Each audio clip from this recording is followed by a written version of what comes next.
जय गुरु जी। जय गुरु जी।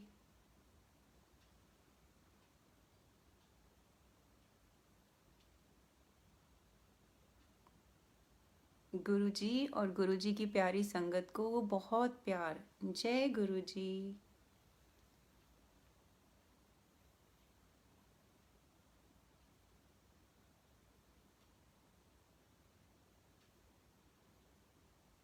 जय गुरु जी सीमा आंटी। जय गुरु जी कमल अंकल आंटी। जय गुरु जी ज्योति आंटी। जय गुरु जी कामिनी आंटी। जय गुरु जी काजल आंटी। जय गुरु जी कंबोज आंटी। जय गुरु जी सारी संगत।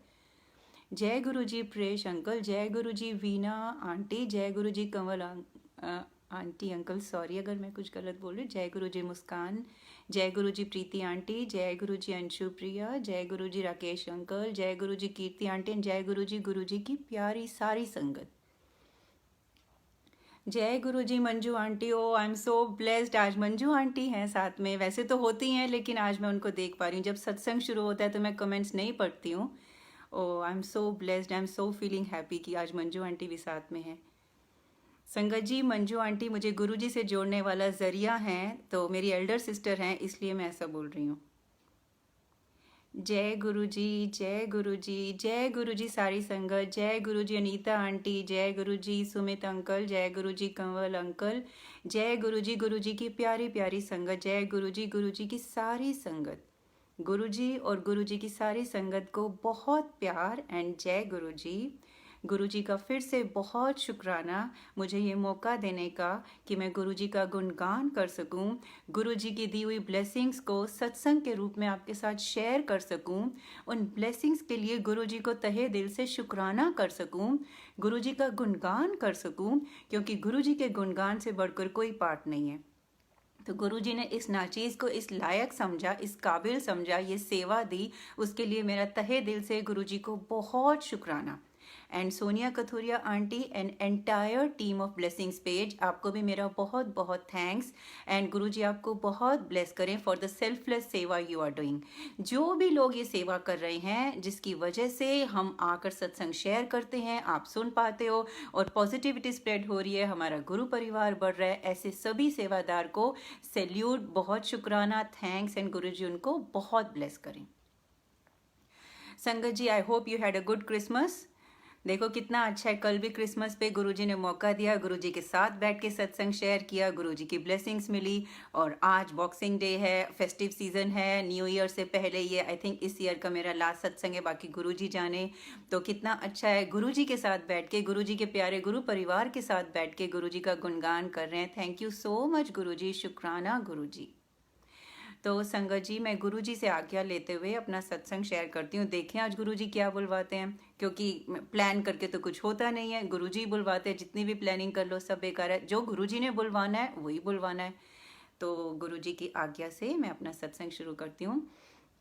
संगत जी देखो, सत्संग क्रिएट नहीं किए जा सकते, सत्संग गुरु जी की ब्लेसिंग्स होती हैं। तो आप में से काफ़ी लोगों ने बहुत सारे सत्संग सुन रखे होंगे, आप लोगों के लिए रिपीट होंगे, लेकिन गुरु जी कहते हैं कि कोई भी सत्संग जितनी बार भी सुनाने वाला सुनाएगा या सुनने वाला सुनाएगा, उतनी ही ज़्यादा ब्लेसिंग्स हैं, क्योंकि माहौल अलग है, दिन अलग है, समा अलग है।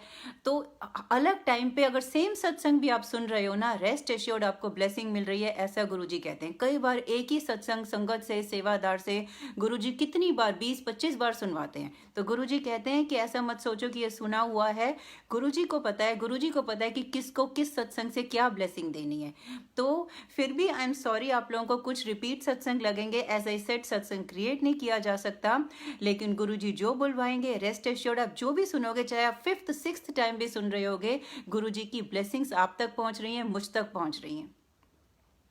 तो संगत जी, आज मैं आपसे बताऊंगी मेरी लास्ट ईयर की वेकेशन को कैसे गुरुजी ने एक तीर्थ यात्रा, स्पिरिचुअल जर्नी बना दिया, क्योंकि मैं वो सत्संग बड़ा है, मैं उसको हमेशा पाक करती रहती हूँ। तो आज मैं सोच के बैठी हूँ वो सत्संग शेयर करूंगी, अगर गुरुजी करवाना चाहेंगे तो। सबसे पहले तो मैं ब्रीफ में बता दूं, मुझे गुरुजी से जोड़ने वाला जरिया जो है मेरी Elder sister Manju Bhatia aunty हैं। गुरुजी मंजू आंटी को बहुत ब्लेस करें, मेरे जीजा जी को बहुत ब्लेस करें, उनको परफेक्ट हेल्थ दें, स्पीडी रिकवरी दें। मंजू आंटी, मेरे जीजा जी और उनके पूरे परिवार को गुरुजी ब्लेस करें। संगत जी, जरिया वो होता है जो आपको गुरुजी के बारे में बताता है या गुरुजी तक पहुंचाता है। अपने जरिया को कभी नहीं भूलना चाहिए। उसके बाद आपकी गुरुजी के साथ इंडिविजुअल जर्नी है। तो मेरा जरिया मेरी एल्डर सिस्टर मंजू आंटी हैं, इसलिए मैं स्टार्टिंग ही ऐसे कर रही हूँ। गुरुजी मंजू आंटी को, उनकी पूरी फैमिली को बहुत ब्लेस करें। तो संगत जी, मैं 5 जुलाई 2018 में गुरुजी से जुड़ी थी। मंजू आंटी ने मुझे गुरुजी के बारे में बताया था। मैंने मंजू आंटी में बहुत पॉजिटिव ट्रांसफॉर्मेशन देखा था। मैं बहुत शॉर्ट में स्टार्टिंग जर्नी बताऊंगी। तो मैंने उनमें बहुत ही पॉजिटिव ट्रांसफॉर्मेशन देखा था। उनके एटीट्यूड में, उनकी ओवरऑल पर्सनैलिटी में very positive and nice change I saw. तो मैंने जब उनसे पूछा तो उन्होंने बोला ये सब गुरुजी की है। पहले मुझे पता नहीं था गुरुजी फिजिकल फॉर्म में है। तो मैंने बोला आप में इतना चेंज है, बाय चांस मैं नेक्स्ट मंथ वेकेशन पे आ रही हूँ, बट बाय चांस नहीं है, वो गुरुजी ने प्लानिंग कर रखी थी। तो मैंने बोला मैं नेक्स्ट मंथ वेकेशन पे इंडिया आ रही हूँ, तो मैं गुरुजी से मैं भी मिलना चाहूँगी, मिलवाओगे? तो उन्होंने बोला कि गुरुजी फिजिकल फॉर्म में नहीं है, वो बड़ा मंदिर बना के गए हैं। बड़ा मंदिर बहुत ही अच्छा है, it's like a heaven on the earth. और वहाँ पे डायरेक्ट गुरुजी की प्रेजेंस फील होती है, डायरेक्ट कनेक्शन होता है। तो उन्होंने मुझे बहुत अच्छा बताया गुरुजी के बारे में। जो भी गुरुजी से जुड़ जाता है वो तो गुरुजी की तारीफें ही करेगा, उनके गुणगान ही करेगा। लेकिन मैं बिगिनर थी, अभी जुड़ी नहीं थी। मेरा जरिया मेरी एल्डर सिस्टर मंजू आंटी ने जब बताया, तो तब तक गुरुजी मेरी वेकेशन नेक्स्ट मंथ के लिए प्लान करा चुके थे। तो मैंने कहा ठीक है, मैं आ रही हूँ, तो मैं बड़े मंदिर जरूर जाऊंगी। तब मुझे लगा मैं जाऊंगी, लेकिन एक्चुअली पता नहीं था कि गुरुजी बुलाएंगे तभी जा पाऊंगी। लेकिन शुक्राना है गुरुजी का कि गुरुजी ने मुझे बुलाया। प्लानिंग भी देखो कैसे पहले हो रखी थी। 4 जुलाई को हम इंडिया रात को पहुंचे। और sorry if I am mixing the dates, ये मुझे पक्का पता है कि 5 जुलाई को मेरी फर्स्ट विजिट थी। तो 3 या 4 जुलाई को हम इंडिया पहुंचे। तो 5 जुलाई को जब फर्स्ट डे था मंदिर के खुलने का, उससे पहले आई थिंक वेंसडे था, खुला नहीं था मंदिर। तो मेरी सिस्टर ने बोला, मंजू आंटी ने, कि अगर आपको पहली बार बड़े मंदिर जाना है ना, तो 7 जुलाई को मत जाना। 7 जुलाई को गुरुजी का बर्थडे होता है, तो it's like a festive thing there. और कुछ सेक्शंस बंद होते हैं और केटरिंग सिस्टम होता है। तो वो जो 4x1 शेयरिंग वाली लंगर थाली होती है, आप उसका भी फील नहीं ले पाओगे। तो आप बड़े मंदिर को अच्छे से देख नहीं पाओगे। तो आप 7 जुलाई को तो जाओ ही जाओ। अगर आपने फर्स्ट टाइम जाना है तो उससे पहले एक बार नॉर्मल डे में जाओ। तो गुरुजी ने मुझे 5 जुलाई को बुलाया। मैं 5 जुलाई को बड़े मंदिर गई, मंजू आंटी के कहने पे गई। और मेरे एक ब्रदर इन लॉ हैं, उनको हम पिंटू अंकल कहते हैं, गुरुजी उनको भी बहुत ब्लेस करें। तो इन दोनों ने मुझे बताया था। तो संगत जी, जब मैं बड़े मंदिर गई, तो शुरू में जब मैं गई तो मुझे वहाँ की एम्बियंस अच्छी लगी, सीरेनिटी, पीसफुल लगा मुझे बहुत। और जो डेडिकेशन से सेवादार सेवा कर रहे थे, वो सब कुछ मुझे बहुत अच्छा लगा। मुझे वाकई लगा it's a heavens on earth. इतना बड़ा बना हुआ है, इतना अच्छा बना हुआ है, सब कुछ इतना डिसिप्लिन वे में होता है। मुझे वो सब कुछ बहुत अच्छा लगा।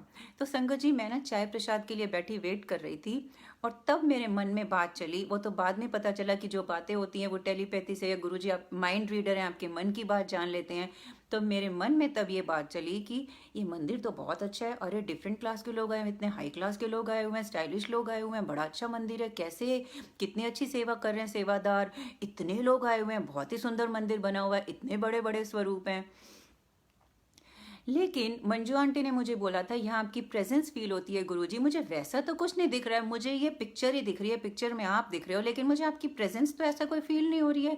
जो मंजू आंटी ने कहा था कि डायरेक्ट कनेक्शन होता है, गुरुजी की प्रेजेंस फील होती है। मुझे बाकी सब कुछ अच्छा लग रहा है गुरुजी, लेकिन वो मंजू आंटी का क्या मतलब है? वो कहती हैं कि यहाँ आपकी प्रेजेंस फील होती है। मुझे भी बताओ, मैं भी फील करना चाहती हूँ। संगत जी, मेरे मन में ये बात चल रही थी, और मेरे लेफ्ट में एक स्ट्रेंजर आंटी बैठी थी, उनके फेस पे बड़ी अच्छी स्माइल थी। उन्होंने मुझे ऐसे करके देखा, मेरे हाथ में गुरुजी का लॉकेट स्वरूप रख दिया और मेरी मुट्ठी बंद कर दी। तो मैं देखती रह गई, मैं हैरान हो गई। गुरुजी और मेरे बीच में मन ही मन में बात चल रही है कि गुरुजी आपकी प्रेजेंस कैसे फील होती है। और ऐसे मुझे गुरुजी ने जवाब दिया, इतने ब्यूटीफुल ढंग से मुझे अपनी शरण में लिया, ऐसे ब्लेस किया। तो मेरी आंखों में आंसू थे आउट ऑफ ग्रेटिट्यूड फॉर गुरुजी। वो दिन था और आज का दिन है, मैं तो बस गुरुजी से हर तरह से जुड़ गई। तो गुरुजी से यही मेरी गुजारिश है कि गुरुजी सबको अपने से जोड़ें और हमारी बाँ कभी ना छोड़ें। तो कितना ब्यूटीफुली गुरुजी ने मुझे ब्लेस किया, दिखा दिया कि गुरुजी की प्रेजेंस का और गुरुजी से डायरेक्ट कनेक्शन का क्या मतलब होता है। तो that was 5th of July जब गुरुजी ने मुझे अपनी शरण में लिया। और जैसे कि मैंने कल शेयर किया और पहले भी बहुत बार शेयर किया, मुझे नहीं पता था कि गुरुजी से मांगना नहीं चाहिए, मानना चाहिए, लेकिन फिर भी मैं अपने मन में 3 अरदास लेके गई थी, गुरुजी ने फुलफिल करी। जैसे कि मैंने कल भी बताया कि मेरे को सीवियर हेडेक होता था, मुझे सेम डे मतलब बड़े मंदिर से जब रिटर्न के बाद मैं अपने घर में सोई तो मुझे रात को इतना सीवियर वर्स्ट हेडेक हुआ, मुझे लगा शायद MRI करानी पड़ेगी। मन में डाउट भी आया कि मैं आज तो गुरुजी से मिल के आई हूँ और ये मेरा हेडेक इतना सीवियर हो गया है। और मुझे हेडेक हमेशा रहता था, लेकिन उस दिन जब मैं बड़े मंदिर से घर पे गई, रात को सोई, तो वर्स्ट एवर हेडेक था। तो हस्बैंड ने बोला अभी सो जाओ, सुबह उठ के MRI कराएंगे, अपॉइंटमेंट लेंगे। लेकिन जब तक मैं सुबह उठी, मतलब नींद तो वैसे आई नहीं, तो जब मॉर्निंग हुई तो मेरा हेडेक बिल्कुल गायब था। I was very light headed, जैसे कि कोई बहुत भारी चीज़ निकल गई हो। And I was feeling blessed, मुझे बहुत पॉजिटिविटी आ रही थी। तो उस दिन के बाद से मुझे वैसे हेडेक कभी भी नहीं हुए, जो हमेशा मुझे अक्सर हेडेक होता था, अक्सर हेडेक होता था। गुरुजी ने फर्स्ट विजिट में बड़े मंदिर बुला के लंगर प्रसाद खिला के अपनी भरपूर ब्लेसिंग दे के मेरा लाइफ टाइम का हेडेक ठीक कर दिया। मेरे स्किन पे बहुत बुरी पिगमेंटेशन हो रखी थी, डिस्कलरेशन, एक्ने हो रखा था। वो गुरुजी ने मुझे कॉपर लोटा ब्लेस करके हार्डली 7 या 10 डेज मैंने वो जल प्रसाद पिया, 7 या 10 डेज में मेरे स्किन की पिगमेंटेशन दूर कर दी। मैं मेरी बेटी से रिलेटेड कोई अरदास मैंने मन में करी थी, वो भी फुलफिल कर दी। तो संगत जी, मन में मैं 3 अरदास लेके गई थी, वो तो फुलफिल कर ही दी और भी गुरुजी ने बहुत ब्लेसिंग्स दी। तो गुरुजी का बहुत शुक्राना। ये तो थी मेरी इनिशियल जर्नी, और ये भी सब गुरुजी ने प्लान कर रखा था, क्योंकि उस 2018 की जुलाई वेकेशन में हमने दुबई में अपना वाइंड अप करना था, क्योंकि हमारा यूके का रेजिडेंट वीज़ा मिल चुका था। तो संगत जी, आप देखो, जब एक्चुअली ऑफिशियली प्रॉपर सेंस में हम यूके अपनी लाइफ सेटल करने लगे थे और दुबई को बाय बाय करने लगे थे, तो गुरुजी ने वो टाइम चुना मुझे अपने से जोड़ने के लिए। तो ये भी कितनी अच्छी बात है। हम लोग दुबई 13-14 ईयर्स रहे, इतना अच्छा हमारा स्टे रहा, और मेरे मन में ये था कि अब हम यूके अपनी लाइफ सेटल करने लगे हैं, तो हमारी यूके में भी इतनी ही अच्छी या इससे बढ़िया लाइफ हो। तो उस वक्त गुरुजी ने हमें चुना। तो संगत जी, उसके बाद 5 जुलाई को गुरुजी से जुड़ी, 7 जुलाई को फिर गुरुजी का बर्थडे सेलिब्रेशन में गुरुजी ने ब्लेस किया। तो वो मेरा आई थिंक 7 या 10 डेज का स्टे था इंडिया में, उसमें 4 या 5 विजिट्स हुई बड़े मंदिर। गुरुजी का बड़ा शुक्राना, मुझे 4-5 बार बुलाया, लंगर प्रसाद खिलाया। संगत जी, उसके बाद हम दुबई आ गए। तो जब हम दुबई आए तो मैं और मेरी बेटी, हम लोग दुबई से बहुत अटैच थे, लेकिन क्योंकि हमारे वहाँ पे बहुत अच्छी लाइफ रही और Dubai is a beautiful country, beautiful city. तो हम लोग ना सेंटी थे कि ना यहाँ छोड़ के जा रहे हैं दुबई, क्योंकि हमारा वीज़ा उस विजिट में कैंसिल हो रहा था, क्योंकि अब हमारा यूके का वीज़ा मिल चुका था। हम अपना वाइंड अप कर रहे थे, घर वगैरह सब कुछ डिस्पोज ऑफ कर रहे थे। तो मन में ये था कि जितना अच्छा स्टे हमारा दुबई में हुआ, उतना ही अच्छा स्टे हमारा यूके में हो जाए, उतनी अच्छी हमारी लाइफ यूके में सेटल कर दें। और दूसरा, मैं अभी अभी गुरुजी से जुड़ी थी, बड़ा मन था कि मेरा, संगत जी आपको बताऊं, सैटरडे मॉर्निंग की हमारी फ्लाइट थी दुबई से यूके के लिए, और फ्राइडे को वीकली समाना होटल में दुबई में सत्संग होता है। और ये थर्सडे का टाइम था जब मैं इंडिया से दुबई पहुंची थी, और बैठे बैठे मैं ये सोच रही थी कि अब हमारा दुबई में उस मतलब विजिट के लिए आना होगा, लेकिन दुबई को हम बाय बाय कर रहे हैं और यूके में लाइफ सेटल करने लगे हैं। गुरुजी के साथ जुड़ के कितना अच्छा लग रहा है। काश कि दुबई में भी गुरुजी का कोई बड़ा मंदिर हो, कोई गुरुजी की संगत मिल जाए, कोई गुरुजी का सत्संग अटेंड करने को मिल जाए। काश कि दुबई में भी ऐसा हो, ताकि जाते जाते यहाँ भी मैं गुरुजी की ब्लेसिंग ले सकूं। तो मैं ये सोच रही थी, मुझे बिल्कुल नहीं पता था कि दुबई में भी गुरुजी का इतना बड़ा गुरु परिवार है और हर फ्राइडे को वीकली सत्संग होता है। मैं 14 ईयर्स दुबई में रही, मुझे पता ही नहीं चला। इट्स ऑल अबाउट टाइमिंग, क्योंकि पहले मेरी टाइमिंग नहीं थी गुरुजी से जुड़ने की। तो मन में ये चल रहा था, सेंटी हो रहे थे दुबई छोड़ने के लिए, गुरुजी को याद कर रही थी, मिस कर रही थी कि गुरुजी की संगत मेरे को सत्संग संगत दुबई में भी मिल जाए। तो मैंने अचानक नहीं बोलूँगी, गुरुजी ने ही करवाया होगा, फेसबुक देखा, गूगल किया, तो दुबई के गुरु परिवार की कोऑर्डिनेटर सोनिया विज आंटी के बारे में पता चला। गुरुजी सोनिया विज आंटी को भी बहुत ब्लेस करें। तो सोनिया विज आंटी से पता चला कि वीकली सत्संग होता है फ्राइडे को समाना होटल में। उन्होंने कहा मोस्ट वेलकम, आ जाओ। मैं नेक्स्ट डे फ्राइडे को समाना होटल में गई। Literally tears were flowing down my cheeks. क्यों? क्योंकि वही अगेन एज आई सेड कि मैं सेंटी थी और मन में ये अरदास थी, गुरुजी जैसा स्टे मेरा दुबई में रहा उतना या उससे भी अच्छा स्टे, मेरी उतनी अच्छी लाइफ मेरी यूके में भी सेटल कर देना। Full of positivity. तो ये आंसू थे और बहुत अच्छा लग रहा था कि गुरुजी ने मुझे जाते जाते दुबई में भी बुलाया, इतने बड़े सत्संग में। आपको पता नहीं, दुबई के लोगों को तो पता होगा, दुबई में जो समाना होटल में वीकली सत्संग होता है, इतने 300 to 500 संगत आती है, इतने अच्छे ढंग से होता है, डिसिप्लिन ढंग से होता है। तो मुझे बहुत अच्छा लगा उस सत्संग में जाके। जब सत्संग खत्म हो गया ना, तो मुझे इतना अच्छा लगा कि देखो जाते जाते गुरुजी ने मुझे यहाँ भी बुलाया। तो मैं वही रोते रोते ना, मेरी मिक्स्ड फीलिंग थी। रोते रोते मैंने देखा सोनिया आंटी ना किसी को कुछ वो स्वरूप जैसे कुछ दे रही थी। तब तो हमें क्या पता था कि पिक्चर है, स्वरूप है, कुछ दे रही थी, बस यही कहूंगी। अब मन में ये अरदास थी कि गुरुजी मेरे साथ चलो और मेरी यूके की लाइफ भी बहुत अच्छे से सेटल कर दो, फुल ऑफ पॉजिटिविटी। तो ये मन में कहते हुए मैं सोनिया विज आंटी के पास गई। अभी भी मैं रोई जा रही थी। तो मैंने आंटी को बोला, मैंने कहा आंटी मैं 14 ईयर्स दुबई में रही, मुझे गुरुजी के बारे में पता नहीं चला, मैं अभी अभी जुड़ी हूँ और दुबई को हम फाइनली बाय बाय कर रहे हैं। कल मेरी फ़्लाइट है यूके के लिए और मैं रियली चाहती हूँ गुरुजी मेरे साथ चलें और हमारी यूके में बहुत अच्छे से लाइफ सेटल कर दें, फुल ऑफ पॉजिटिविटी। आंटी ने देखा मैं रो रही थी, ऐसी बातें कर रही थी। आंटी ने कहा कि एक सेकेंड आप रुको। आंटी ने बाकी संगत को अटेंड किया। फिर मुझे आंटी ने गुरुजी के चरण कमल दिए, गुरुजी का एक मीडियम साइज स्वरूप दिया, ब्रेसलेट दिया, गुरुजी की बहुत सारी ब्लेसिंग्स दी। मेन जो गुरुजी के चरण कमल जब मुझे दिए ना, तो मुझे इतना अच्छा लगा कि मैं कह रही थी गुरुजी मेरे साथ चलें, और गुरुजी के चरण कमल मिल गए। तो मुझे लग गया कि अब गुरुजी मेरे साथ चलेंगे, मेरी यूके में भी लाइफ बहुत अच्छे से सेटल करेंगे। तो संगत जी, जब मैं चरण कमल और बाकी ब्लेसिंग्स लेके एलिवेटर से आ रही थी ना, तो बाकी संगत भी कह रही थी अरे आपकी ये फर्स्ट विजिट है, फर्स्ट विजिट में इतनी ब्लेसिंग्स मिल गई। तो गुरुजी ने मुझे रियलाइज़ भी करवा दिया कि गुरुजी ने वाकई फर्स्ट विजिट समाना होटल के जो सत्संग में उसमें इतनी ब्लेसिंग्स दे दी, और वाकई गुरुजी चरण कमल के थ्रू हमारे यूके घर में आके हमें नाइसली सेटल करने लगे थे। संगत जी, फिर सैटरडे आया, हमने फ़्लाइट ली और जब हम यहाँ यूके में पहुँचे ना, ये मैं बहुत शॉर्ट में बताऊंगी। हम यहाँ यूके में रह तो रहे थे 1.5 ईयर से, लेकिन मैं एज अ विजिटर रह रही थी, मतलब हमारा रेंटेड अकोमोडेशन में रह रहे थे। एक फ्रिज था संगत जी, उस फ्रिज में से ना बहुत वियर्ड स्कैरी एनिमल आवाज़ आती थी। शुरू शुरू में तो हम बहुत डर जाते थे, लेकिन जब मेरे हस्बैंड ने पूरा देखा कुछ नहीं था, तो हमने सोचा कुछ नहीं है, ऐसे ही होगा। So we got use to that. तो अब जब ये 2018 की वेकेशन में जब मैं यूके का घर छोड़ मतलब गए थे हम, फ्रिज फंक्शनल था, हम वैसे स्विच ऑफ करके गए थे, लेकिन प्रॉपरली फंक्शनल था, लेकिन उसमें से वियर्ड कोई जानवर की आवाज़ आती थी। अब गुरुजी के शरण में आ गए, तो जब हम आए गुरुजी के चरण कमल लेके, यानी गुरुजी हमारे साथ इस घर में घुसे, तो संगत जी मैंने मंदिर में गुरुजी का स्वरूप विराजमान किया। उस दिन मन में ये भाव आया कि मैंने एक ही नाव में सवार करना है। मैं बचपन से माता रानी को मानती हूँ, और जब से मैं ग्रेजुएट हुई हूँ इतने सालों से मैं बजरंगबली को भी मानती थी। तो मैंने उन सबको आदर सत्कार के साथ फोल्ड करके एक पॉलीथीन में रख दिया, सोच लिया कि सिर्फ एंड सिर्फ गुरुजी को फॉलो करूँगी। उसके बाद पहला काम किया, फ्रिज को ऑन किया, एंड आई वॉज सरप्राइज कि फ्रिज चल ही नहीं रहा। बहुत कोशिश करी, देखा फ्रिज चल ही नहीं रहा। चलता हुआ फ्रिज छोड़ के गए थे, मतलब वैसे स्विच ऑफ था लेकिन फंक्शनल था जब हम गए थे। तो ऐसे कैसे अचानक से फ्रिज चलना बंद हो गया? फिर से नई नई जुड़ी थी। आई एम सॉरी गुरुजी, मन में डाउट आ गया, अरे यार मैं तो गुरुजी को कह रही हूँ गुरुजी सब कुछ अच्छे से कर दो, यहाँ लाइफ अच्छे से सेटल करो, पॉजिटिविटी दो, प्रॉस्पेरिटी दो, ये तो फ्रिज चलता चलता फ्रिज ही खराब हो गया। अब फ्रिज के बिना कितना मुश्किल है जब आप वेकेशन से वापस आओ। तो संगत जी सॉरी, मन में ये डाउट आया, लेकिन क्यों? क्योंकि फ्रिज जैसी चीज़ जब अचानक से ख़राब हो जाए, तो अब उस वक्त मुझे लगा अचानक से, लेकिन बाद में पता चला सब गुरुजी की प्लानिंग थी।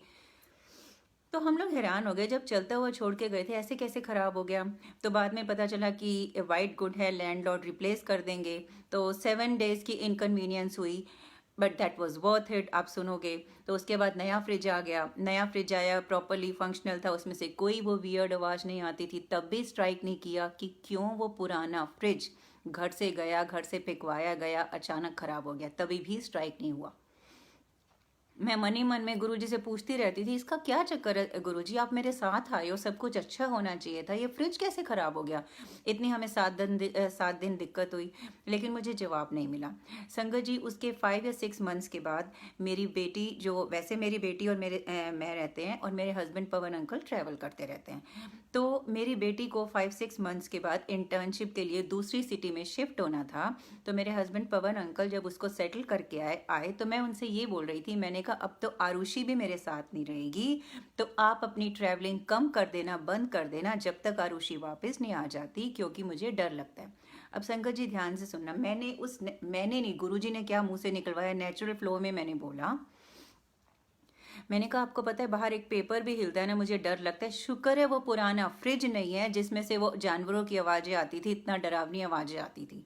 तो संगत जी तब जाके मुझे स्ट्राइक किया, और तब तक ना मुझे 2-3 बार इधर उधर सत्संग में या गुरुजी के वचनों में गुरुजी पढ़वा चुके थे कि गुरुजी जब भी आपके घर में आते हैं, आपकी लाइफ में आते हैं, तो आपकी सारी नेगेटिविटी दूर कर देते हैं, नेगेटिव लोगों को आपके लाइफ से हटा देते हैं, negativity producers, negativity producing devices को खराब करके घर से फेंकवा देते हैं। और अगर आपने लाइफ में कभी किसी पंडित तांत्रिकों के पास गए होगे, उन्होंने कोई तावीज़ दिया होगा, तो गुरुजी वो तावीज़ आपके घर से फेंकवा देंगे। गुरुजी जब आपकी शरण में आते हैं तो सारी नेगेटिविटी हटाते हैं। तो उस दिन सोचो 5-6 मंथ्स के बाद मेरे मुंह से निकला कि शुक्र है वो पुराना फ्रिज नहीं है, सॉरी, शुक्र है वो पुराना फ्रिज नहीं है जिसमें से वो वियर्ड डरावनी जानवर की आवाज़ें आती थी। तब मुझे गुरुजी ने रियलाइज़ करवाया कि गुरुजी मेरी लाइफ में आए थे, गुरुजी ने मुझे अपनी शरण में लिया था, हेंस गुरुजी ने वो नेगेटिविटी प्रोड्यूस करने वाला फ्रिज खराब करके हमारे घर से फेंकवा दिया था। और उस दिन, जिस दिन मुझे ये रियलाइज़ हुआ, उस दिन इवनिंग में गुरुजी ने फिर से मुझे अपने वचनों में पढ़वाया, जदों भी मैं तुम्हारी जिंदगी विच आना हाँ, मैं सारी नेगेटिविटी कटदा हाँ। तो गुरुजी संगत जी, इसमें कोई डाउट ही नहीं है कि वो फ्रिज क्यों खराब होके, क्यों गुरुजी ने हमारे घर से फेंकवाया। उसमें से जो वियर्ड एनिमल की आवाज़ें आती थी, that was nothing but a source of negativity. तो गुरुजी का बहुत शुक्राना, गुरुजी हमारी लाइफ में आए, वो नेगेटिविटी हटाई, मुझे रियलाइज़ करवा दिया, मुझे पता है, आई एम अवेयर। ऐसी और बहुत सारी नेगेटिविटीज़ होंगी जो गुरुजी ने हटाई होंगी, जो मुझे अभी अवेयर नहीं हूँ जिसकी, क्योंकि हमें मालूम है कितनी सारी ब्लेसिंग्स तो ऐसी हैं जो हमें दिख जाती हैं, गुरुजी रियलाइज़ करवा देते हैं, लेकिन बैकग्राउंड में इतना कुछ गुरुजी हमें ब्लेस करते रहते हैं जो हमें पता भी नहीं चलता है। संगत जी, ऐसे ही मैं आपको बताऊं, मैं थायराइड की गोली खाती थी, तो थायराइड की मेडिसिन खाती थी, और थायराइड का ऐसा है संगत जी, आप एम्प्टी स्टमक मेडिसिन खाते रहो तो ठीक है, अगर आप वो खाना भूल जाओ तो आपको हेडेक होता है। तो गुरुजी के शरण में आने से पहले से आई थिंक 8-9 ईयर से मैं वो मेडिसिन खा रही हूँ। तो गुरुजी के और मैंने एक आध बार भूल जाती थी तो मुझे हेडेक होता था, उस हेडेक से पता चल जाता था ये थायराइड वाला हेडेक है।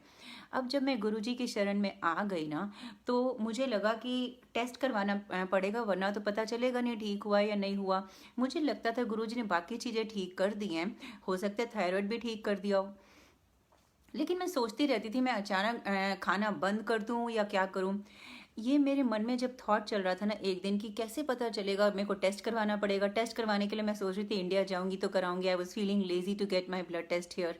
तो मैं सोच रही थी ब्लड टेस्ट के बिना पता नहीं चलेगा थायराइड ठीक हुआ है या नहीं, और मैं रिस्क लेना नहीं चाहती, अगर मैंने खाना बंद कर दिया और मुझे हेडेक हो गया तो let me continue taking the medicine, ये मेरे मन में थॉट आया। संगत जी, उसके अगले ही दिन, ये मैंने सत्संग पहले शायद ही कभी शेयर किया, उसके अगले ही दिन अगेन आई एम सेइंग अचानक, लेकिन ये अचानक नहीं था, कैन यू बिलीव इट, वही सेम टेबल जो मेरे बेड साइड पे रहती है, वो मेरा रूटीन है कि मॉर्निंग में उठ के गुरुजी के जल प्रसाद के साथ वो थायराइड वाली गोली खानी है। एक दिन पहले जब मन में ये आया कि मेरा थायराइड ठीक हुआ है या नहीं हुआ, टेस्ट के बिना तो पता नहीं चलेगा, अगले दिन ऐसे कैसे हो सकता है कि मुझे जल प्रसाद दिख रहा है, मैं जल प्रसाद पी रही हूँ और मैं एब्सेंट माइंडेड हो गई हूँ, मुझे वो थायराइड की गोली दिख नहीं रही और मुझे याद भी नहीं आ रहा। ऐसे कैसे हो सकता है? इतने सालों से गुरुजी के शरण में जुड़ने के बाद मैं कितने मतलब 2-2.5 महीने शायद हो गए थे, मैं रिलीजियसली जल प्रसाद के साथ वो थायराइड की गोली खाती हूँ। जिस दिन मेरे मन में आया कि मेरा ठीक हुआ या नहीं हुआ, टेस्ट के बिना तो कोई तरीका ही नहीं है जानने का, उसके अगले दिन मुझे दिख ही नहीं रही, मेरे सामने सेम जगह पे पड़ी है। और खाली उसके अगले दिन नहीं हुआ, ऐसा अगले 3-4 दिन हुआ, और मुझे रियलाइज़ भी नहीं हुआ। 3-4 दिन तक मुझे वो पड़ी थी गोली, टैबलेट वाली जो बॉटल है, लेकिन मुझे दिखती नहीं थी। 3-4 डेज हो गए, 5th डे मैंने अचानक देखा मॉर्निंग में, मैंने कहा अरे मैं तो 3-4 दिन से खा ही नहीं रही और मुझे दिखी भी नहीं। अरे, और मैं ये 3-4 दिन गेस कर रही हूँ, शायद उससे ज़्यादा दिन भी हो सकते हैं। मतलब कपल ऑफ डेज बीत गए थे कि मुझे रियलाइज़ हुआ मैंने इतने दिन से गोली खाई नहीं। अरे, मुझे ये दिखी नहीं, कभी मैंने खाई नहीं। तो तब मुझे गुरुजी ने रियलाइज़ करवाया, ए भी तरीका है जानने का, मतलब ब्लड टेस्ट नहीं हुआ, गुरुजी ने मुझे गोली नहीं खिलवाई और मुझे हेडेक नहीं हुआ, तो ऑफ कोर्स ये भी तरीका पता चल गया कि मेरा थायराइड भी गुरुजी ने ठीक कर दिया। तो देखो कैसे मन में आया, और गुरुजी ने सामने पड़ी हुई चीज़ मुझे दिखाई नहीं। तो मुझे बहुत हैरानी हुई, मन में ये भी आया कि देखो जहाँ हमारी सोच खत्म होती है, गुरुजी की सोच शुरू होती है। मैं कह रही थी ब्लड टेस्ट के बिना तो कोई तरीका ही नहीं है, गुरुजी ने ऐसे मुझे अप्रूव कर दिया, तो गुरुजी का बहुत शुक्राना। संगत जी, लेकिन इससे आप ये मैसेज मत लेना कि दवाई नहीं खानी चाहिए, नो प्लीज़। कोई भी सत्संग होता है ना, वो इंडिविजुअल संगत के लिए होता है। इसका मतलब ये नहीं है कि आप अपनी दवाई खाना बंद कर दो, नो, गुरुजी ने कभी दवाई खाने से मना नहीं किया। मैं अपना केस बता रही हूँ कि मेरे मन में ये भाव आया और गुरुजी ने मुझे कैसे दिखा दिया कि तेरा थायराइड भी ठीक कर दिया। प्लीज़ आप दवाई खाना कभी बंद मत करना, अपने आप कोई चीज़ ऐसे शुरू मत करना। तो गुरुजी ने मेरा थायराइड भी ठीक कर दिया, इतनी सारी ब्लेसिंग्स थी, गुरुजी का बहुत शुक्राना। तो संगत जी क्या हुआ, ये तो था इनिशियली कैसे हुआ। अब मैं आपको बताती हूँ कि जब गुरुजी के हम सत्संग में जाने लग गए थे ना, तो मन में एक भाव आया कि ना गुरुजी ने सारा बता दिया है कि सत्संग कैसे होता है, सारा फॉर्मेट बता दिया है, और गुरुजी की इतनी ब्लेसिंग्स थी, तो मन में आया कि ना अब हमारे यहाँ भी फर्स्ट सत्संग होना चाहिए। लेकिन मुझे लग रहा था still, I mean it was less than a year, मुझे लगा मतलब इज इट टू अर्ली और व्हाट। तो मैंने कहा गुरुजी मेरा बहुत मन है कि हमारे यहाँ भी सत्संग हो, फर्स्ट सत्संग हो, तो गुरुजी आप आओगे ना। तो मैंने कहा अगर गुरुजी आपकी तरफ से कोई हिंट मिल जाए तो अपने हम फर्स्ट सत्संग रखेंगे। तो संगत जी मैं उस हिंट की वेट कर रही थी। मतलब ये भी बहुत सिली है, कई बार गुरुजी भाव भी ऐसे डाल देते हैं, क्योंकि बस हमारी थॉट्स को भी गुरुजी कंट्रोल करते हैं। तो उसके बाद ना न्यू ईयर का सत्संग था हमारे यहाँ, सुनंदन अंकल हैं उनके यहाँ, उनको बहुत ब्लेस करें गुरुजी। तो उनके यहाँ सत्संग था, और एक अलका आंटी हैं जिनसे मैंने अंकल को अलका आंटी से बात करते हुए सुना था। तो मुझे ऐसा लगता था कि ना ये अलका आंटी मेरे टाइप की है, मुझे उनसे मिलना चाहिए, इनकी मेरी बहुत बनेगी, पता नहीं समहाउ। तो मैं अंकल से बोलती थी आप मुझे अलका आंटी से मिलवाना। तो अंकल के यहाँ सत्संग में अलका आंटी आई, तो अंकल ने मुझे उनसे मिलवाया। गुरुजी अलका आंटी को भी बहुत ब्लेस करें। तो अलका आंटी मुझसे पहली बार मिली थी, उन्होंने ये सत्संग सुन रखा था कि गुरुजी ने मुझे कैसे नाइसली आइडियल ड्रीम जॉब से ब्लेस किया था। तो उन्होंने मेरे सत्संग सुन या पढ़ रखे थे। तो वो जब मिली ना मुझसे, तो उन्होंने मुझे बोला कि Madhu you know you should keep a satsang at your home, Guruji has given you so many blessings. तो मुझे रियली ऐसा लगा, जो मैं गुरुजी से हिंट और इंडिकेशन की वेट कर रही थी ना, कि गुरुजी मुझे हिंट दो कि आप हमारे यहाँ आओगे ना, फर्स्ट सत्संग रखना चाहिए, तो वो हिंट मुझे उस दिन मिल गया। तो संगत जी वो हिंट मिल गया। मैंने घर में आके अपने हस्बैंड को बोला कि ना जिस इंडिकेशन की मैं वेट कर रही थी, मुझे लगता है गुरुजी की आ गया है, हमें अपने आप फर्स्ट सत्संग रखना चाहिए। तो संगत जी पता नहीं क्यों, फॉर नो रीज़न मेरे मन में ना ये एक मैंने रट लगा ली, लेकिन मैं रख भी कर भी पाऊंगी इस सत्संग अपने आप से। तब ये सब कुछ पता नहीं था कि सेवादार करते हैं गुरुजी का, जब सत्संग होता है आपके यहाँ तो गुरुजी सब कुछ इतना ब्यूटीफुली करा देते हैं। जब आप गुरुजी से जुड़ते हो ना, ये एक जर्नी होती है, शुरू में नहीं पता होता, धीरे धीरे अवेयरनेस आती है। तो संगत जी मैंने अपने हस्बैंड को बोला कि वो हिंट तो मिल गया है, मैं सत्संग करवा मतलब कर भी पाऊंगी सब कुछ, मेरे पास तो सत्संग का सामान ही नहीं है, आरती की थाली ही नहीं है। माइंडेड संगत जी, मैंने एमंग सो मेनी थिंग्स आरती की थाली की रट लगाई। मैंने कहा आरती की थाली ही नहीं है। मैंने अपने हस्बैंड को बोला, मैंने अपनी बेटी को भी बोला कि गुरुजी का इंडिकेशन तो मिल गया, लेकिन मैं कर भी पाऊंगी, मेरे पास तो सत्संग का सामान ही नहीं है, मेरे पास तो आरती की थाली ही नहीं है। नेक्स्ट डे मैं ऑफिस जा रही थी, और एज़ यूजुअल मैं ऑफिस जाते हुए अपनी मम्मा से बात करती थी, गुरुजी मेरी मम्मा को भी बहुत ब्लेस करें। तो मैंने अपनी मम्मा से भी सेम बात कही कि मुझे अलका आंटी ने ऐसे बोला, तो मुझे लगता है गुरुजी का आदेश है, लेकिन मैं सत्संग कर भी पाऊंगी, मेरे पास तो सत्संग का सामान नहीं है, आरती की थाली नहीं है। संगत जी 3 बार बोल दिया, और किसको बोला, बेटी को, अपने हस्बैंड को और अपनी मम्मा को। संगत जी उसके बाद सुनंदन अंकल हमारे यहाँ आए एक दिन, उसके अगले दिन जॉय आंटी ने, गुरुजी जॉय आंटी को भी बहुत ब्लेस करें, जॉय आंटी ने बाहर एक सत्संग रखा था, वो उनका फर्स्ट सत्संग था। संगत जी जॉय आंटी का सत्संग था, उसके एक दिन पहले अंकल हमारे यहाँ आए। तो मैंने अंकल को बोला, that was the last time मैंने वो आरती की थाली की रट लगाई। मैंने 4 लोगों को बोला था, बेटी को, अपने हस्बैंड को, पापा अपनी मम्मा को और सुनंदन अंकल को। और इनमें से किसी ने भी जॉय आंटी को नहीं बोला था। तो मैंने सुनंदन अंकल को भी सेम चीज़ बोली कि अंकल मुझे अपने यहाँ फर्स्ट सत्संग रखना है, पर पता नहीं मैं कर भी पाऊंगी या नहीं, मेरे पास तो सत्संग का सामान ही नहीं है, आरती की थाली नहीं है। तो अंकल ने बोला इसमें कौन सी बड़ी बात है, आप कोई भी साफ क्लीन थाली ले लो, ज़रूरी थोड़ी ना कोई आपको स्पेशल थाली लेनी है। मैंने कहा हाँ वो तो है, लेकिन गुरुजी को पता चल गया कि इसने आरती की थाली की रट लगा रखी है। नेक्स्ट डे जब जॉय आंटी का सत्संग था, जॉय आंटी को इसके बारे में कुछ नहीं पता था। कैन यू बिलीव इट, जब सत्संग हो गया तो जॉय आंटी ऐसे खड़ी थी गुरुजी के स्वरूप के सामने, तो उन्होंने अचानक पीछे से मुड़ के देखा और मुझे बोला, मधुदी कैन यू टेक दिस आरती की थाली टू योर होम। संगत जी मैं हैरान हो गई और मैंने बाद में पूछा भी, मेरी मम्मी ने तो बात करी नहीं, उनको जॉय आंटी का नंबर नहीं मालूम, तब तक मेरे हस्बैंड को भी नहीं मालूम था उनका नंबर, मेरी बेटी ने भी नहीं बताया, सुनंदन अंकल ने भी नहीं बताया, क्योंकि मेरे मन में डाउट था कहीं इनको पता तो नहीं चल गया, उनको किसी ने नहीं बताया। तो जब उन्होंने मुझे बोला मधुदी कैन यू टेक दिस आरती की थाली टू योर होम, तो मुझे विश्वास नहीं हुआ, मैं दौड़ी दौड़ी गई। मैंने कहा आप ऐसा क्यों बोल रहे हो, आप ऐसा क्यों बोल रहे हो? कहते हैं बस मन में आया। तो मैंने कहा आपको किसी ने कुछ बोला? कहती है नहीं। तो मैंने कहा माय गॉड, मैंने उनको बहुत थैंक्स किया, गुरुजी का शुक्राना किया, मुझे बहुत अच्छा लगा। तो संगत जी जब मैं घर में वो आरती की थाली लेके आई ना, तो उसमें वो जोत भी जल रही थी। कैन यू इमेजिन कितना अच्छा लगा होगा मुझे। मैं आरती की थाली में जलती हुई जोत के साथ अपने घर में घुसी, मुझे बहुत अच्छा लगा। तो गुरुजी ने कहा कि तूने वो रट लगा रखी है ना आरती की थाली की, ले मैं तेरे को आरती की थाली भी देता हूँ। तो ऐसे गुरुजी ने फर्स्ट सत्संग का पूरा मन में सारे डाउट्स क्लियर कर दिए। फर्स्ट सत्संग हो गया, बहुत अच्छे से हुआ। आपको पता ही है जब सत्संग होता है घर में गुरुजी सब कुछ अच्छे से करा देते हैं, सेवादार तो they are always ready to do seva, सबने मिलके किया, बहुत अच्छा सत्संग हुआ। संगत जी मैंने बोला ना, मैं आपको लास्ट ईयर की वेकेशन का बताना चाहती थी, लेकिन फ्लो में जैसे गुरुजी जो बुलवा रहे हैं मैं बोल रही हूँ। तो फर्स्ट सत्संग हो गया संगत जी, फर्स्ट सत्संग बहुत अच्छा हुआ। अब मैं आपसे एक इसमें छोटा और सत्संग शेयर करना चाहूँगी, ये भी पहले गुरुजी ने कभी शेयर नहीं करवाया।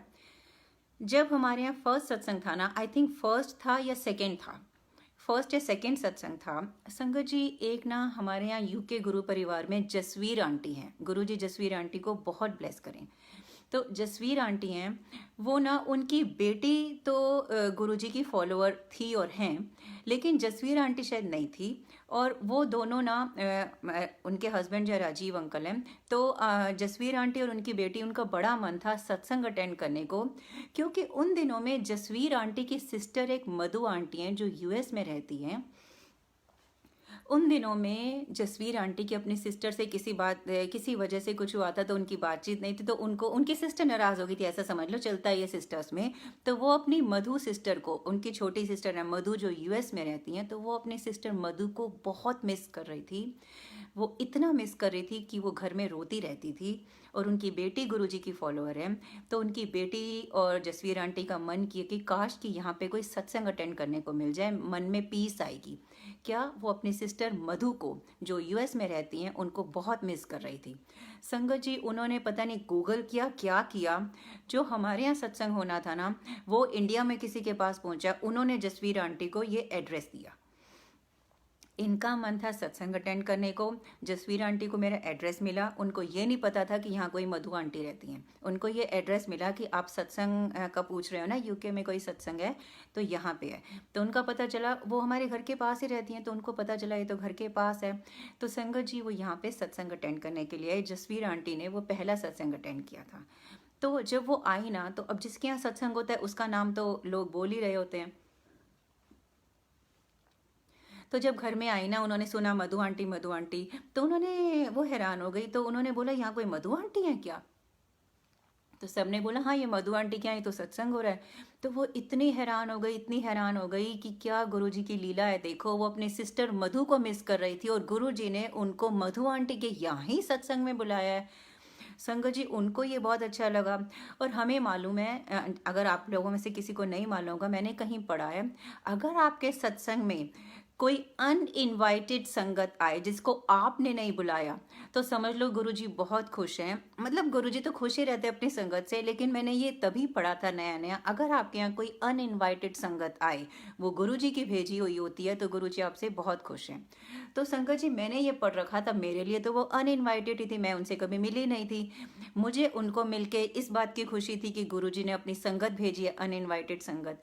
और उनको ये जान के खुशी थी कि वो अपनी सिस्टर मधु को मिस कर रही हैं, और मधु आंटी की यहाँ ही सत्संग में गुरुजी ने बुलाया है। तो संगत जी, हम दोनों को बहुत अच्छा लगा। उसके बाद से हम दोनों को ना सिस्टरली फीलिंग आती है, तो हम दोनों एक दूसरे से एज सिस्टर्स ही हैं। तो गुरुजी का बहुत शुक्राना, किसी ना किसी तरीके से, किसी ना किसी माध्यम से मुझे सोल सिस्टर्स दिए हैं। एक जॉय आंटी हैं, एक इधर जसवीर आंटी हैं, संजोती आंटी हैं, मतलब किसी ना किसी तरीके से। तो गुरुजी का बहुत शुक्राना, इतना प्यारा गुरु परिवार दिया है। तो देखो, फर्स्ट या सेकेंड सत्संग में ही कितनी ब्यूटीफुल ब्लेसिंग उनको भी मिली, मुझे भी मिली।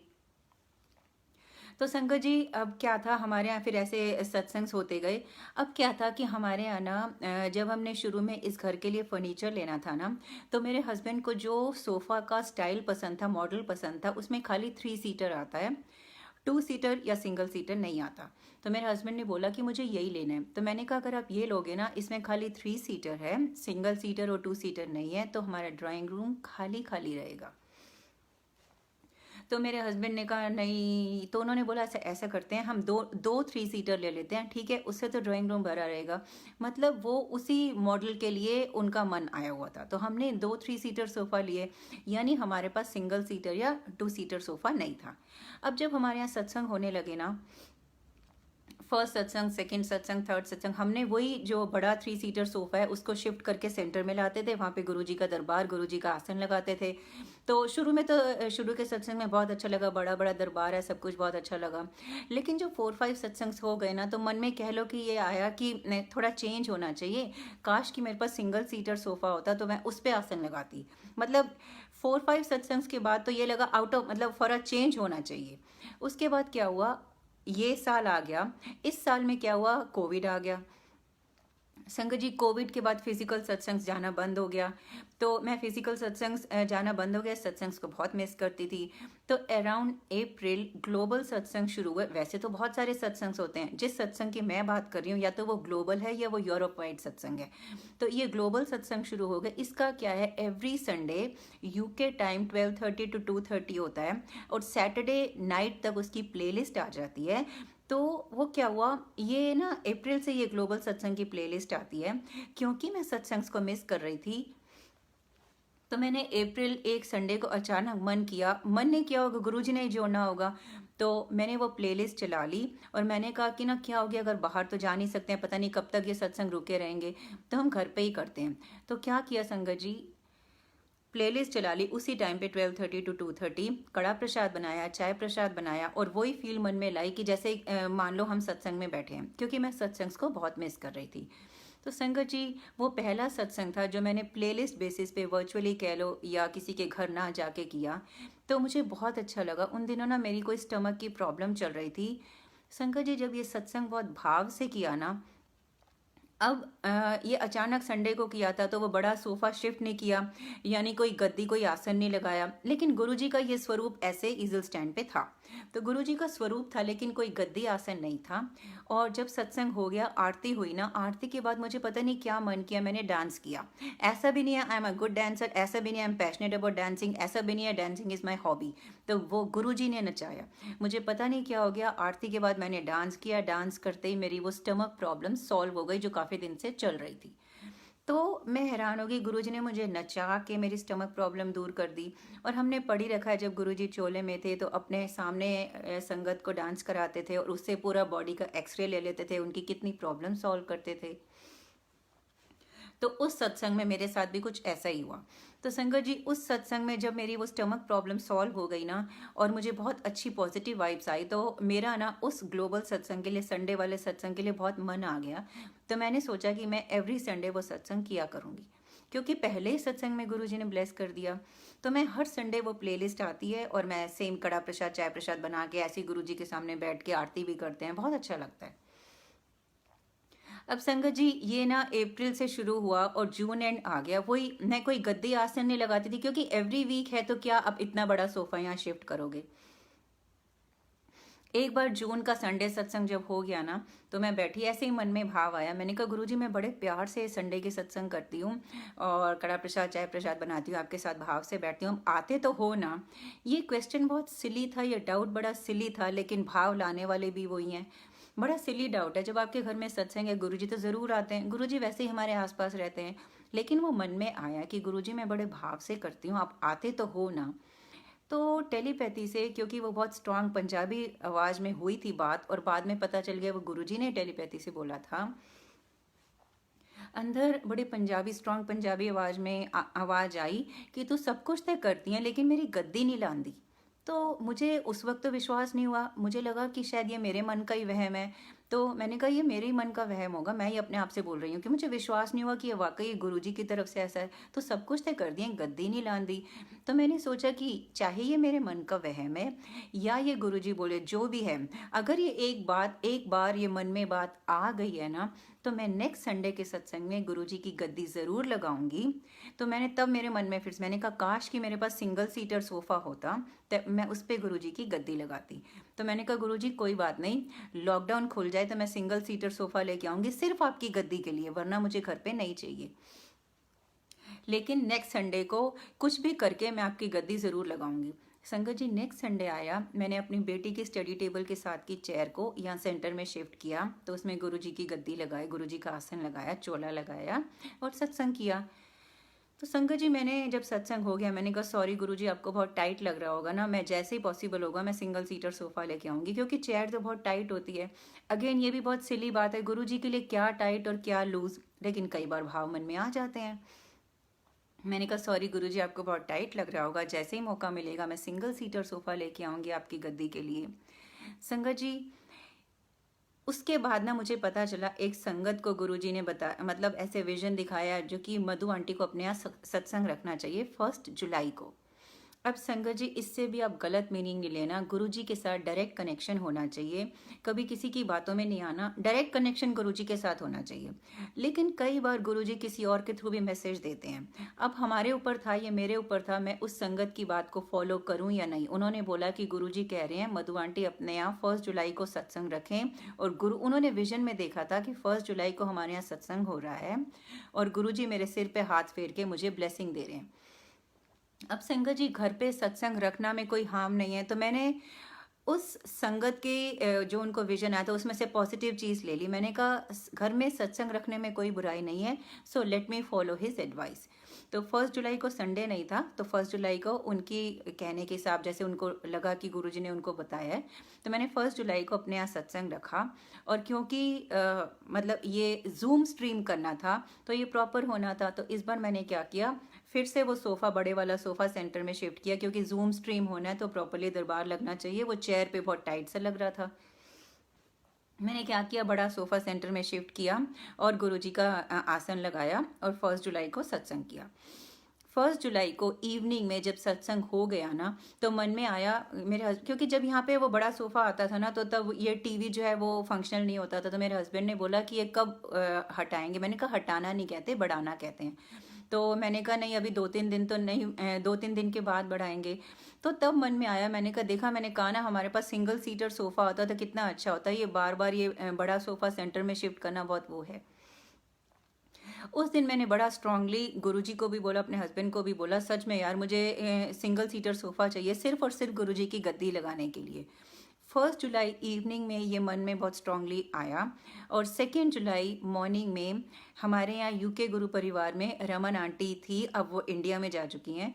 तो रमन आंटी संगत जी, उनका मैसेज आता है मेरे पास, और उस मैसेज में इस सोफ़ा की पिक्चर आती है, और वो कहती हैं कि Madhu aunty I have this single seater sofa, I would like to give this to you, I you okay with that. तो जब मैंने ये मैसेज पढ़ा मैं हैरान हो गई, मैंने कहा ये कैसे हो सकता है यार, मैं यही सोच रही हूँ कि मुझे सिंगल सीटर सोफ़ा गुरुजी की गद्दी के लिए चाहिए और मुझे रमन आंटी का ये मैसेज आ रहा है। तो जब मैंने उनको फ़ोन किया तो मैंने उनकी बात पहले सुनी। उन्होंने बोला संगत जी वो ना इंडिया शिफ्ट हो रही थी और वो अपने घर का सारा फर्नीचर, गाड़ी वगैरह उन्होंने ऑन सेल लगाया था, डील पे लगाया था और सब कुछ बहुत स्मूथली बिकता गया, डिस्पोज ऑफ होता गया। लेकिन ये जो सिंगल सीटर सोफ़ा था ना, ये रमन आंटी ने अपने घर में सिर्फ गुरुजी की गद्दी के लिए यूज़ किया था। तो जब जब गुरुजी का सत्संग उनके यहाँ होता था तो वो इस सिंगल सीटर सोफ़ा पे गुरुजी की गद्दी लगाती थी और इसको बहुत प्यार से रखती थी। तो जब वो सोचती थी ना कि single seater sofa dispose of करना है, तो उनके मन में ये आता था ये इतना ब्लेस्ड सोफ़ा है, ये किसी संगत के यहाँ ही जाना चाहिए। और जब भी ये सोचती थी ना तो गुरुजी उनको मेरी फ़ोटो फ्लैश कराते थे उनकी आंखों के सामने। तो एक बार हुआ, दो बार हुआ, लेकिन वो हेजिटेट करती थी मुझसे पूछने के लिए, क्योंकि उनको लगता था पता नहीं मधु दी को ठीक लगेगा या नहीं लगेगा। तो जब जब वो उस सोफ़ा के बारे में सोचती थी, उनको लगता था कि ये ब्लेस्ड सोफ़ा है, संगत के यहाँ जाना चाहिए। गुरुजी उनको मेरी फ़ोटो फ्लैश कराते थे, बट शी वॉज हेजिटेटिंग। इधर मैं गुरुजी से बोलती रहती थी कि मैं सिंगल सीटर सोफ़ा लेके आऊँगी आपकी गद्दी के लिए। 1 जुलाई इवनिंग में मेरे मन में भी स्ट्रांगली आया, अब तो चाहिए चाहिए मुझे सिंगल सीटर सोफ़ा गुरुजी की गद्दी के लिए। 2 जुलाई मॉर्निंग में फिर से जब, और रमन आंटी जब इस सिंगल सीटर सोफ़ा को डील पे लगाती थी ना, सब लोगों को पसंद बहुत आता था, लेकिन समहाउ वो लेके नहीं जाते थे। उन्होंने फ्री में भी देने की कोशिश करी, लेकिन इट सीम्स गुरुजी चाहते ही नहीं थे ये ऐसे किसी के पास जाए। तो उन्होंने 2 जुलाई मॉर्निंग को, इस बार जब गुरुजी ने उनको मेरा चेहरा दिखाया, उनसे रेसिस्ट नहीं हुआ, उन्होंने मुझे मैसेज भेजा। तो जब मुझे उनकी बात पता चली तो मुझे बहुत अच्छा लगा। फिर मैंने उनको अपनी साइड की बात बताई, कैसे मैं कह रही थी कि मुझे सिंगल सीटर सोफ़ा खाली गुरुजी की गद्दी के लिए चाहिए। तो उनको पता चला, उनको भी बहुत अच्छा लगा कि वो ये सोफ़ा वो खाली गुरुजी की गद्दी के लिए यूज़ करती हैं। वो सोच रही हैं कि काश किसी संगत के यहाँ जाए, और मधु आंटी सोच रही हैं कि उनको सिंगल सीटर सोफ़ा गुरुजी की गद्दी के लिए चाहिए। उनको मेरी फ़ोटो दिखा के और उनको उनका मैसेज मेरे तक भेज के कैसे गुरुजी ने ब्यूटीफुली उनको भी ब्लेस किया, मुझे भी ब्लेस किया, और ये पायस ब्लेस्ड गद्दी हमारे यहाँ आई। तो संगत जी देखो कितनी अच्छी बात है। तो ये 2 जुलाई की बात थी। तो रमन आंटी ने बोला कि ना फिर आप ये कब लेने आओगे। तो संगत जी मैंने कहा ये गुरुजी की गद्दी की बात है, और उन्होंने पहले ही बोला था गुरुजी का बड़ा स्वरूप उनके पास है, वो हमारे यहाँ रख के जाना चाहेंगी। तो मैंने कहा बड़ा स्वरूप भी है, गद्दी भी है, तो इसको मैं बहुत रिस्पेक्टफुली लेके आऊँगी, कोई वैन वगैरह बुक नहीं करूँगी। तो उन्होंने बोला कि ना संजोती आंटी शायद आ रही हैं, उनकी बड़ी कार है उसमें। तो मैंने कहा ठीक है। तो संगत जी उसी वक्त गुरुजी ने भाव डाला। मैंने उनको बोला कि ना 7 जुलाई को सुनंदन अंकल अपने यहाँ सत्संग रख रहे हैं, गुरुजी के बर्थडे का वो वर्चुअल सत्संग है, लेकिन क्योंकि मुझे सेवा मिली है मैं वहाँ सेवा करने जाऊँगी, तो कैसा रहेगा अगर मैं वहाँ से लंगर प्रसाद लेके आपके पास आऊँ गुरुजी की गद्दी लेने के लिए। संगत जी वो मेरी सोच नहीं थी, वो गुरुजी सोच डाल रहे थे। जब गुरुजी चोले में थे ना तो गुरुजी कहते थे उठो औंधे यहाँ चलने, उठो उसके फार्म हाउस चलते हैं। तो गुरुजी संगत को लेके किसी को ब्लेस करने जाते थे। तो उस वक्त मुझे सच्ची में वही फील आई। तो गुरुजी ने भाव डाला कि 7 जुलाई को सुनंदन अंकल का सत्संग अटेंड करके वहाँ का लंगर प्रसाद लेके रमन आंटी के पास जाएं, उनको लंगर प्रसाद दें, क्योंकि वो उन्होंने 9 जुलाई की उनकी फ़्लाइट थी। 5 इयर्स के बाद वो यूके से इंडिया शिफ्ट हो रही थी, और वो भी बहुत सेंटी थी। सोचो जब गुरुजी की संगत उनके पास लंगर प्रसाद लेके आई है, उनको कितना अच्छा फेयरवेल जैसा लगा होगा, उनको कितना अच्छा लगा होगा। जब उनको मैंने फ़ोन पे बताया उनको इतना अच्छा लगा, कहते हैं नथिंग लाइक दैट, इतनी अच्छी बात अब लंगर प्रसाद मेरे तक पहुँचाने का सोच रहे हो। तो गुरुजी ने देखो कितना अच्छा भाव डाला। और उसके बाद देखो यहाँ हमारी अविनाश आंटी हैं, गुरुजी उनको भी बहुत ब्लेस करें। अविनाश आंटी रमन आंटी को मिस कर रही हैं कि उन्होंने इंडिया शिफ्ट होना था, उनसे मिलने को बहुत मन है, उन्होंने मुझे बताया नहीं। रमन आंटी अविनाश आंटी को मिस कर रही हैं कि काश की जाने से पहले उनको मिल पाऊँ, उन्होंने मुझे बताया नहीं। जब ये बात हो रही है कि मैं गुरुजी की गद्दी लेने के लिए संजोती आंटी के साथ उनकी बड़ी गाड़ी में आऊँगी, तो संजोती आंटी से बात करी गुरुजी, संजोती आंटी को भी बहुत ब्लेस करें। उन्होंने कहा मोस्ट वेलकम, बिल्कुल गुरुजी की गद्दी लेके आएंगे हम कार में। संगत जी किसी को नहीं पता कि रमन आंटी विनाश आंटी को मिस कर रही हैं या विनाश आंटी रमन आंटी को मिस कर रही हैं, किसी को नहीं मालूम। संजोती आंटी का फ़ोन रखने के बाद मेरे पास अविनाश आंटी का फ़ोन आता है। किसी को किसी के बारे में नहीं पता था। मैंने संजोती आंटी से बात करा था, उनका फ़ोन रखने के बाद 1 सेकेंड भी नहीं हुआ था, अविनाश आंटी का फ़ोन आ जाता है। कहती है मधु सुनना, रमन ने जाना था, इंडिया शिफ्ट होना था, मेरा बड़ा मन कर रहा है उससे मिलूँ मैं, क्योंकि फिर पता नहीं कब मिलना होगा। तो मैंने कहा आंटी आपकी संजोती आंटी से बात हुई? कहती है नहीं। तो मेरे को विश्वास ही नहीं हुआ। मैंने कहा नहीं खाओ मेरी कसम। कहती है नहीं, क्योंकि ऐसे कैसे हो सकता है, अभी अभी हमारा प्रोग्राम बन रहा था और आंटी ऐसे बोल रही हैं। तो मैंने कहा आंटी अगर संजोती आंटी मान जाती हैं आप चलो कोई बात नहीं। और वैसे भी मुझे अविनाश आंटी के रूप में गुरुजी ने यहाँ पे माँ रूपी अविनाश आंटी दिया, मुझे उनके साथ जाना वैसे ही बहुत अच्छा लगता है। तो उन्होंने बात करी, संजोती आंटी ने कहा हाँ चलो।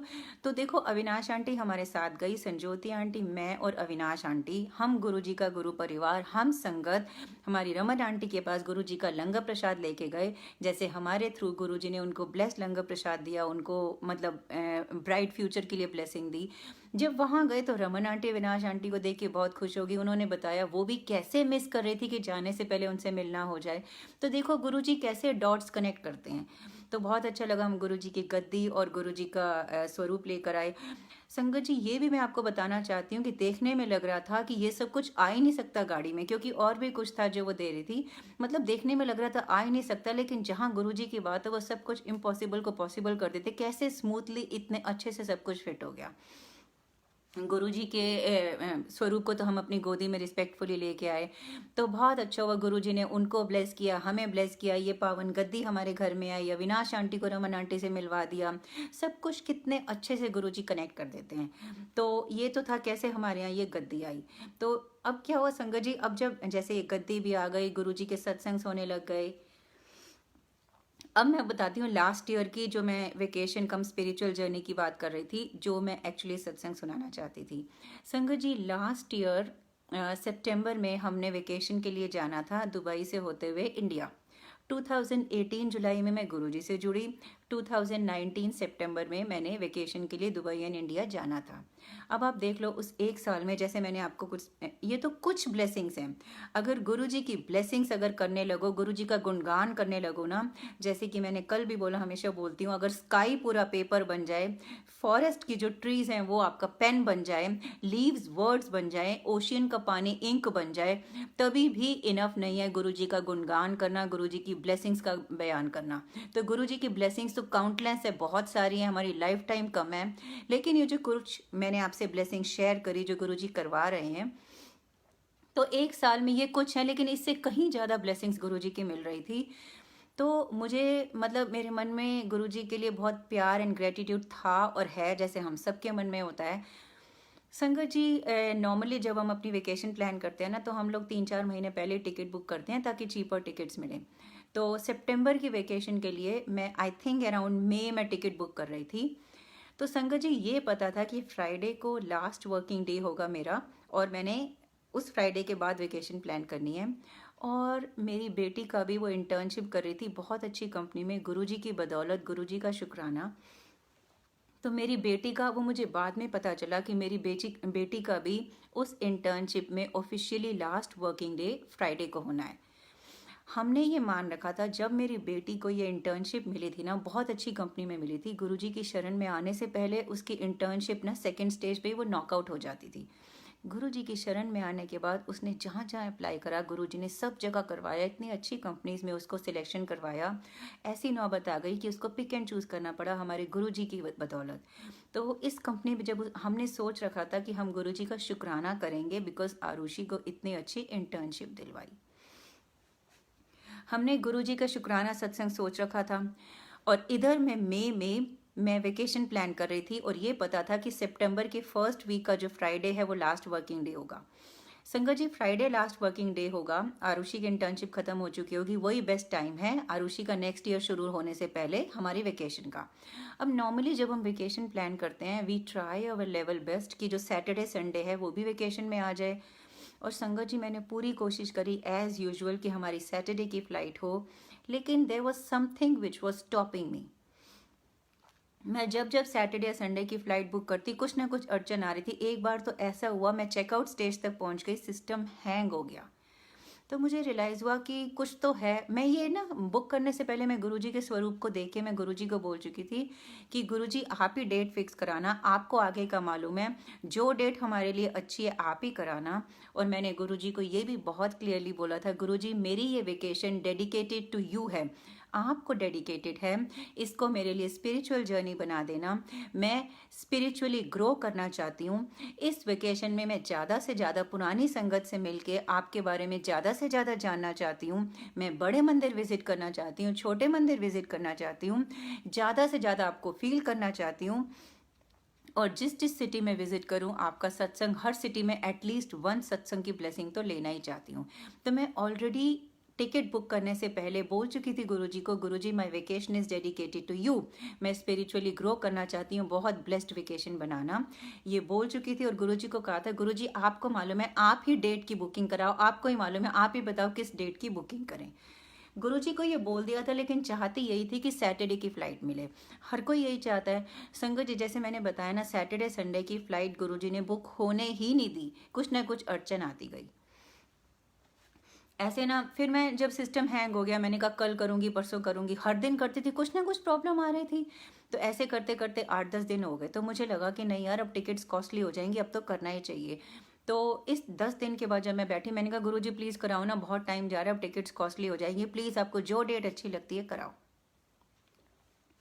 इस बार संगत जी जब मैं बैठी ना, तो 9 सितंबर मंडे की गुरुजी ने टिकट बुक कराई।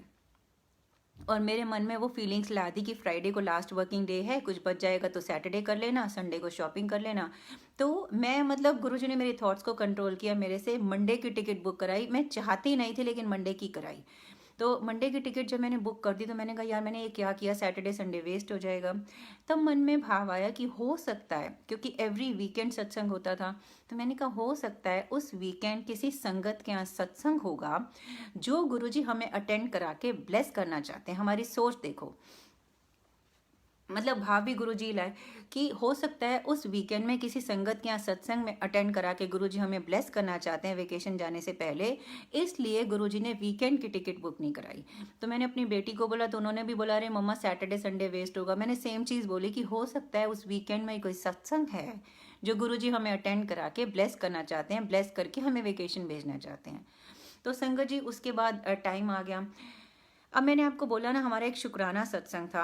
अब मेरे हस्बैंड ट्रैवल करते रहते, मैंने उनको बोल रखा था कि शुक्राना सत्संग हमने रखना है। मैंने तब तक ये माइंड में नहीं था कि वो फ्राइडे जो है, फ्राइडे लास्ट वर्किंग डे होगा 7 सितंबर मेरी बेटी की इंटर्नशिप का, जिसके लिए हमने शुक्राना सत्संग रखना है।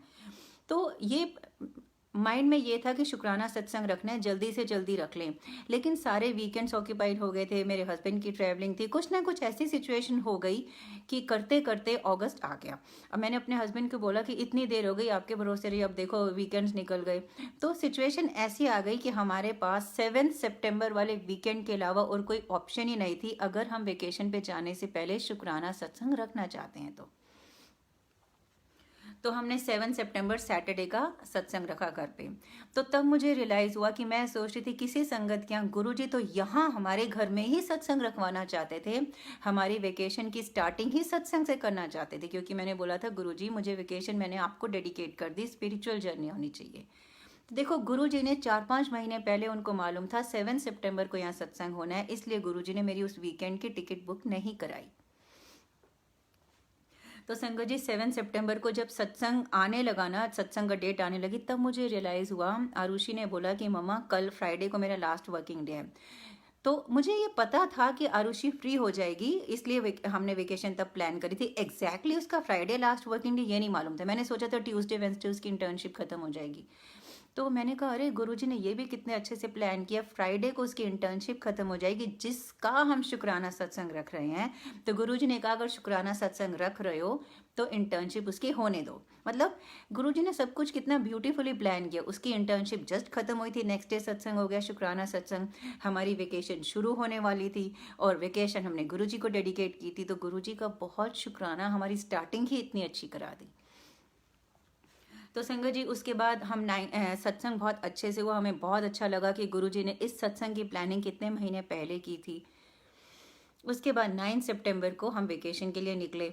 और जैसे कि मैंने कल बताया, गुरुजी ने वेकेशन से पहले मुझे इतनी ब्यूटीफुल एक और ब्लेसिंग दी थी। जब बहुत सारी गुरुजी की ब्लेसिंग्स मिलने लगी थी, मन में एक भाव आया था कि मैं गुरुजी के सत्संग्स को लिखना शुरू कर दूं, कंपाइल करना शुरू कर दूं। लेकिन तभी अगर गुरुजी की आज्ञा होगी, तो अगर गुरुजी मुझे डायरी से ब्लेस करें तो मैं सोचूंगी कि गुरुजी की आज्ञा है तो मैं सत्संग कंपाइल करूं। मार्च में मन में ये भाव आया था। गुरुजी को बोलती थी गुरुजी आपने डायरी से ब्लेस नहीं किया।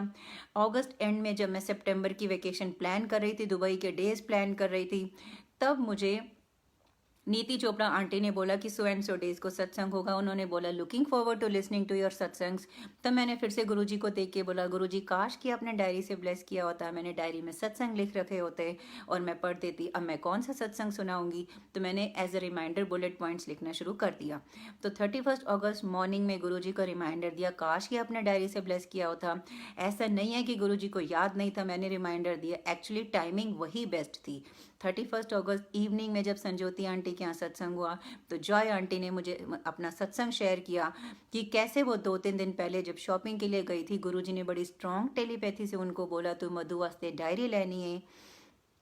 एक बार बोला, 2 बार बोला, 3 बार बोला, चौथी बार गुरुजी उनको और उनके बेटे को स्टेशनरी शॉप में ले गए और उन्होंने मेरे लिए डायरी ली और गुरुजी ने बोला कि तू एनजे नहीं देनी, तू डेकोरेट करके देनी है और नु कहने बुक लिखेगी सत्संग दी महिमा ऑफ माई गुरुजी। तो उस सत्संग में 31 अगस्त को जॉय आंटी ने मुझे ये डायरी दी, जिस डायरी की मैं वेट कर रही थी। ये डायरी गुरुजी की आज्ञा के हिसाब से उन्होंने डेकोरेट करके दी। जिस डायरी के लिए मैं गुरुजी से आज्ञा मांग रही थी कि अगर आप मुझे डायरी से ब्लेस करोगे तो मैं समझूंगी कि आप चाहते हो कि मैं सत्संग कंपाइल करना शुरू करूं। तो गुरुजी की टाइमिंग देखो, 31 अगस्त को मुझे डायरी से ब्लेस किया।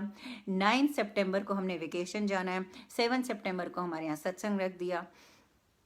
तो गुरुजी ने 1 वीक पहले मुझे डायरी से ब्लेस करके इतना ब्यूटीफुल पावरफुल ब्लेसिंग और सत्संग दिया जो मैं विजुअलाइज करती थी, ड्रीम करती थी कि काश की गुरुजी की डायरी हो, उसमें सारे पन्नों में मैंने सत्संग लिखे हो, मैं दुबई में पलटूँ और सत्संग पढ़ूँ।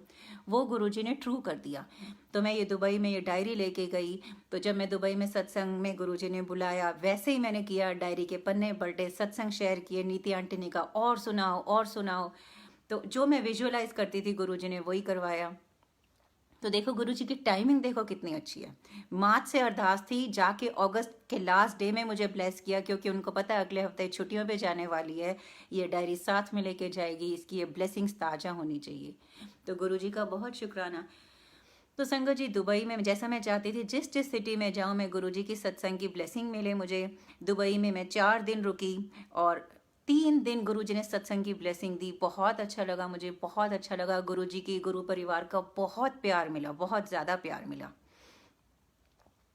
ये डायरी का सत्संग सुनाया वहाँ पे, सब लोगों ने बहुत बहुत अप्रिशिएट किया गुरुजी की ब्लेसिंग्स को, गुरुजी का शुक्राना किया।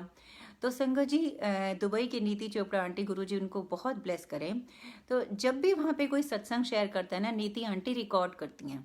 तो वो जब मैं सत्संग शेयर कर रही थी ना, ये डायरी वाला और इस डायरी में से पढ़ के सत्संग शेयर कर रही थी, तो उन्होंने रिकॉर्ड किए। अब मुझे नहीं पता था कि वो रिकॉर्ड करके यूट्यूब में डालती हैं या कहाँ डालती हैं, क्योंकि हमारा काम है सेवा लेना, सत्संग शेयर करना।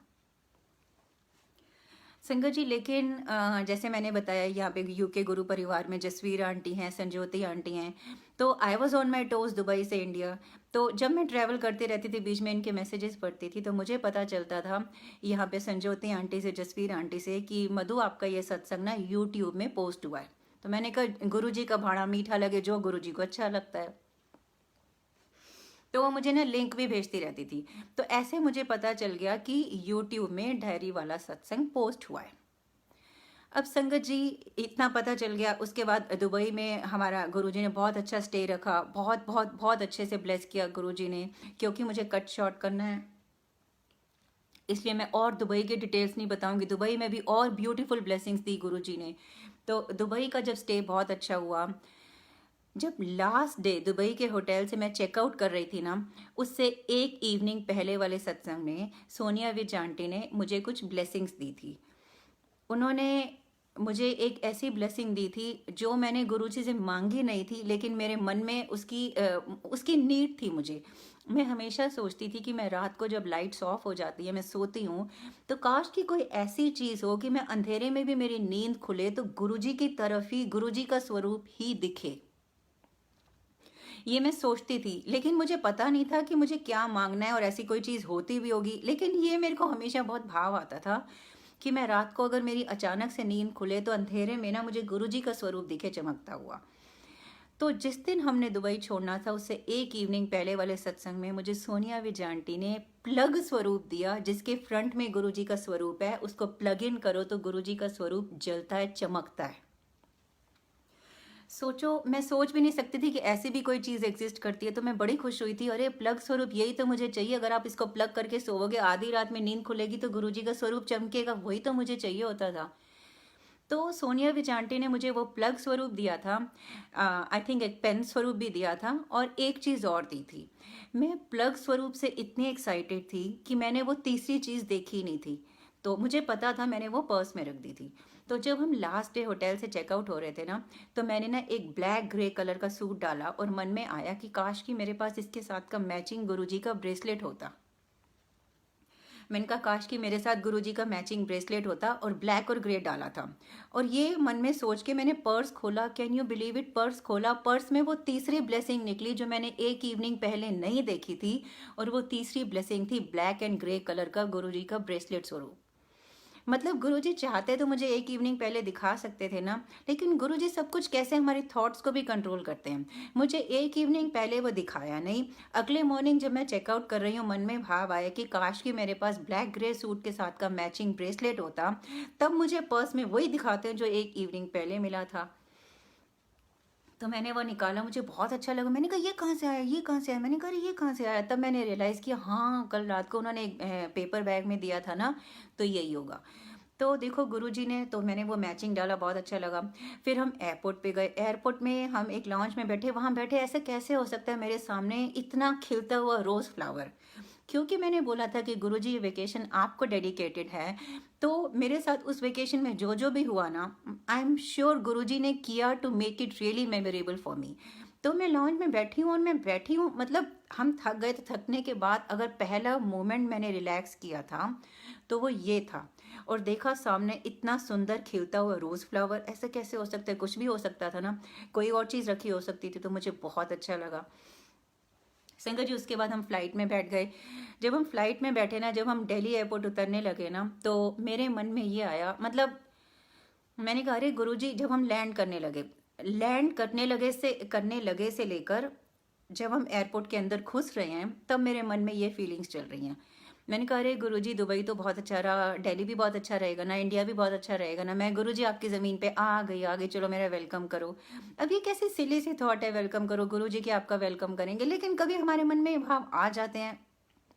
मैंने कहा गुरुजी मैं आपकी ज़मीन पे आ गई, क्योंकि डुगरी मतलब इंडिया में ही गुरुजी हुए हैं, इसलिए मैंने बोला, मेरा मतलब वो था, लेकिन मन में जो भाव आ रहे थे, मैंने कहा अरे गुरुजी मैं आ गई आपकी ज़मीन पे, चलो मेरा वेलकम करो, मैं तो बहुत खुश हूँ, आप भी खुश हो ना मुझे यहाँ ला के। अब मन में ये आ रहा है चलो मेरा वेलकम करो। मतलब कैसी अजीब सी बात है।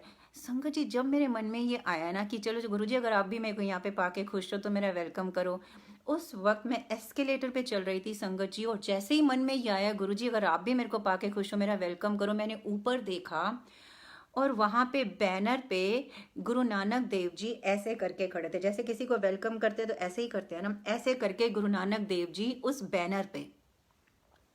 तो मैं हैरान हो गई, it cannot be a coincidence. मतलब मेरे मन में सोच बाद में आ सकती थी, मैं बैनर को पहले देख सकती थी, ऐसे कैसे हो गया। अभी मैं सोच रही हूँ कि गुरुजी अगर आप भी मेरे को यहाँ ला के खुश हो तो मेरा वेलकम करो, और ऐसे मैं ऊपर देखती हूँ ऐसे करते हुए गुरु नानक देव जी, इतना बड़ा बैनर। और हमें मालूम ही है गुरुजी शिव गुरुजी गुरु नानक देव जी। तो मुझे बड़ा अच्छा लगा। बाद में मुझे पता चला गुरु नानक देव जी की, हमारे पवित्र रिस्पेक्टेड गुरु नानक देव जी की 550th एनिवर्सरी के चक्कर के उपलक्ष्य में पूरे एयरपोर्ट में वैसे बैनर लगे थे। मुझे वो बाद में पता चला, पहले पता नहीं था। तो गुरुजी की टाइमिंग देखो, मेरे मन में ये भाव लाए कि गुरुजी अगर मुझे आप यहाँ ला के खुश हो तो वेलकम करो। मैं ऊपर देखती हूँ, उसी टाइम उसी स्पॉट पे वो बैनर था। क्योंकि ऐसा नहीं है कि एक एक मिलीमीटर में वो बैनर था, मतलब बहुत गैप पे थे वो बैनर, मतलब एयरपोर्ट के इस कोने में है उस कोने में है। टाइमिंग देखो, जब मेरे मन में आया तभी ऊपर देखा और गुरु नानक देव जी ऐसे कर रहे हैं, तो मुझे बहुत अच्छा लगा। मतलब अब देखो गुरुजी तो क्या हमें वेलकम करेंगे, मैं मेरी क्या औकात, लेकिन वो मन में भाव आते हैं, और कभी गुरुजी आपके भाव को कैसे सेटिस्फाई कर देते हैं, कैसे इतना प्यार देते हैं आपको। मुझे बहुत अच्छा लगा, बहुत अच्छा लगा गुरु नानक देव जी का वो स्वरूप देख के। तो मैं बहुत खुश हुई। तो उसके बाद हम दिल्ली पहुंचे। तो संगत जी, गुरु जी को बोला था कि गुरु जी बड़े मंदिर भी आना है, छोटे मंदिर भी आना है, और जिस जिस सिटी में जाऊँ ना, मैं आपकी सत्संग की ब्लेसिंग लेना चाहती हूँ। तो संगत जी, गुड़गांव में मेरे इन लॉज का घर है, मैं वहाँ रुकती हूँ। उसके बाद नोएडा में सिस्टर का घर है, फरीदाबाद में सिस्टर इन लॉ है, और चंडीगढ़ में मेरी मम्मी रहती हैं। तो ये सारी सिटीज़ में मैंने जाना था। अब यहाँ से जाने से पहले ही गुरुजी ने मेरा नवराज अंकल का नंबर मिला दिया और उनसे कांटेक्ट करा दिया। नवराज अंकल पुरानी संगत हैं, उनके हमने सत्संग भी सुने होंगे, गुरुजी ने कैसे उनको ब्लेस किया। तो नवराज अंकल से बात करके इतना अच्छा लगता था। चंडीगढ़ में आप बिलीव करोगे, हर पूर्णमासी को सत्संग होता है। लेकिन जब मेरे को चंडीगढ़ जाना था, जब मैं गुड़गांव पहुंची, उसके बाद 3-4 दिन के बाद मुझे चंडीगढ़ जाना था, मुझे पता चला था during my 4-5 days stay in Chandigarh, वहाँ पे ऐसा कोई सत्संग है नहीं, क्योंकि पूर्णमासी का सत्संग बीत चुका होगा। गुरु जी का प्यार देखो, मुझे नवराज अंकल ने बताया, क्योंकि तुसी आ रहे हो, खाली तुहाडे वास्ते सत्संग रखा है। मेरी क्या औकात कि मेरे लिए सत्संग रखा जाएगा, और सत्संग रखने वाले ना वो हैं ना मैं हूँ। गुरुजी की मर्जी के बिना तो सत्संग ही नहीं होता। तो ये गुरुजी का प्यार था ना, अपनी बेटी, अपनी संगत, अपने गुरु परिवार के लिए। तो वो कहते हैं कि पूर्णिमा वाला सत्संग हो गया, वैसे तो और कोई सत्संग नहीं है, तुसी आ जाओ, तुहाडे वास्ते खाली असी सत्संग रख रहे हैं शिव मानस मंदिर विच। संगत जी, शिव मानस मंदिर ट्रिब्यून चौक चंडीगढ़ में वो मंदिर है जिसको गुरुजी ने ब्लेस किया था। गुरुजी के ब्लेस किए हुए मंदिर में, शिव मानस मंदिर में, गुरुजी की पुरानी संगत नवराज अंकल के थ्रू सत्संग। और यही तो मैं चाहती थी, मैं ज़्यादा से ज़्यादा पुरानी संगत को मिलूं। और जब मैं चंडीगढ़ सत्संग में पहुंचती हूँ, गुरुजी ने इतना प्यार दिया मेरे को। बहुत सारी पुरानी संगत से मिलाया, एक रॉय आंटी से, राय आंटी से, एंड शिव अंकल से। मतलब गुरुजी के चाइल्डहुड फ्रेंड शिव अंकल से। मैं कभी सोच भी नहीं सकती थी कि गुरुजी मुझे शिव अंकल से मिलवाएंगे। देखो, सारी संगत ही अच्छी है, लेकिन हम जो संगत जो गुरुजी को फिजिकल फॉर्म में नहीं मिल चुके हैं ना, हम लोगों के लिए उन पुरानी संगत से मिलना जो गुरुजी को चोले में देख चुके हैं, हमें उनसे मिलके बहुत अच्छा लगता है। ऐसा लगता है that is the closest we can get. तो मतलब हमें उनके मुंह गुरुजी कैसे छोटे मंदिर में, कैसे दरबार में, कैसे ब्लेस करते थे, कैसे सब कुछ होता था, उनकी ज़ुबानी सुनना हमें बहुत अच्छा लगता है। तो इसलिए मैंने कहा था, गुरुजी मुझे ज़्यादा से ज़्यादा पुरानी संगत से मिलवाना, मैं ज़्यादा से ज़्यादा आपको जानना चाहती हूँ। तो गुरुजी ने चंडीगढ़ सत्संग में बहुत सारी पुरानी संगत से मिलाया, एंड शिव अंकल से मिलाया। शिव अंकल को देखा तो मैं आपको बता नहीं सकती, गूज बम्स थे, क्योंकि मुझे पता है शिव अंकल मतलब उनके चाइल्डहुड फ्रेंड है, हमें मालूम है सबसे क्लोज तो वही थे गुरुजी के। शिव अंकल से मिलके मुझे बहुत अच्छा लगा, और गुरुजी ने वहाँ इतना प्यार दिया। नवराज अंकल ने वहाँ पे शिव मानस मंदिर में अगर कभी भी सत्संग होता है ना संगत जी, तो वो जोत जो जलाई जाती है ना, जो परिवार उस सत्संग को होस्ट कर रहा है ना, वो परिवार नॉर्मली जोत जलाता है। लेकिन उस सत्संग में नवराज अंकल ने मुझे बुलाया उनके साथ जोत जलवाने के लिए, मुझे इतना अच्छा लगा। और एक केक मंगाया उन्होंने कि मधु आंटी आइए केक काटिए, मुझे इतना अच्छा लगा, इतना अच्छा लगा। आप देखो, ये गुरुजी रब ही कर सकते हैं ना। मतलब गुरुजी सही कहते हैं कि आप एक कदम उनकी तरफ बढ़ाओ तो वो 100 कदम बढ़ाते हैं। गुरुजी को मैंने सिर्फ इतना बोला था कि गुरुजी ये वेकेशन आपको डेडिकेटेड है, और इतना प्यार दिया, हमारी औकात ही नहीं है, हम इस लायक ही नहीं है। मतलब केक कटवाया, मेरी क्या औकात, और जोत जलवाई सत्संग में, और पुरानी संगत शिव अंकल से मिलवाया। तो मुझे बहुत बहुत बहुत अच्छा लगा संगत जी, बहुत अच्छा लगा। चंडीगढ़ सत्संग में भी गुरुजी ने ब्लेसिंग दी, और फिर उसके बाद हम डुगरी भी गए। Although that was not the first Sunday, और मुझे मालूम था मैं फर्स्ट संडे नहीं जा रही हूँ, एंड खाली फर्स्ट संडे में ही डुगरी मंदिर खुला होता है। लेकिन thanks to Navraj uncle and बाकी सेवादार, मैं ऊपर तो नहीं जा पाई, लेकिन डुगरी मंदिर मैं नीचे से दर्शन कर पाई, और जो लंगर हॉल है वहाँ तक दर्शन कर पाई। तो मुझे डुगरी जाके भी बहुत अच्छा लगा। तो जब हम डुगरी मंदिर जा रहे थे, रास्ते में पीकॉक के भी दर्शन हुए, वो भी बहुत अच्छा लगा। तो चंडीगढ़ की जर्नी भी गुरुजी ने बहुत अच्छी करी। तो संगत जी, उसके बाद जब मैं गुड़गांव आई तो ये पता था कि फरीदाबाद में सत्संग गुरुजी ने प्लान करवा दिया था। तो फरीदाबाद में भी सत्संग बहुत बहुत बहुत अच्छा रहा। फरीदाबाद के बाद नोएडा में मेरी सिस्टर रहती हैं, नोएडा का सत्संग मैं बताती हूँ। नोएडा में भी गुरुजी ने सत्संग प्लान करवा ही रखा था। मैं बड़े मंदिर विजिट करना चाहती थी। मैं आपको बताती हूँ, जब हम गुड़गांव उतरे ना, उसके नेक्स्ट डे ही हम बड़े मंदिर गए थे। तो हम बड़े मंदिर गए संगत जी। बड़े मंदिर जब हम जा रहे थे ना, तो वो जो शटल बस होती है ना, उसमें मैं और मेरी बेटी जब बैठे, तो हम दोनों के मन में ये भाव आया कि गुरुजी, यूके में तो जब सत्संग होते हैं, आपका बहुत शुक्राना कि आप हमें सेवा देते हो। काश कि बड़े मंदिर में भी सेवा मिल जाए, मज़ा आ जाए। ये आरुषि के मन में भी भाव चल रहा था, मेरे मन में भी चल रहा था, हम दोनों को नहीं पता था हम ये सोच रहे हैं। लेकिन मुझे ये मालूम था कि बड़े मंदिर में बहुत पहले से रजिस्टर करना होता है, it's not an easy cake कि आपको वहाँ पे सेवा मिल जाए। लेकिन मन में ये भाव आया। तो संगत जी जब हम शटल बस से उतरे ना, तो मेरे हस्बैंड पवन अंकल वो मतलब जब मैं वहाँ के प्रवीण अंकल सेवादार है ना, उनको रिक्वेस्ट करती थी कि अंकल स्वरूप या कोई स्वरूप या जो भी यूके संगत के लिए चाहिए होता था, तो मैं उनको व्हाट्सएप पे रिक्वेस्ट करती थी और वो बहुत नाइसली काइंडली पवन अंकल को दे देते थे।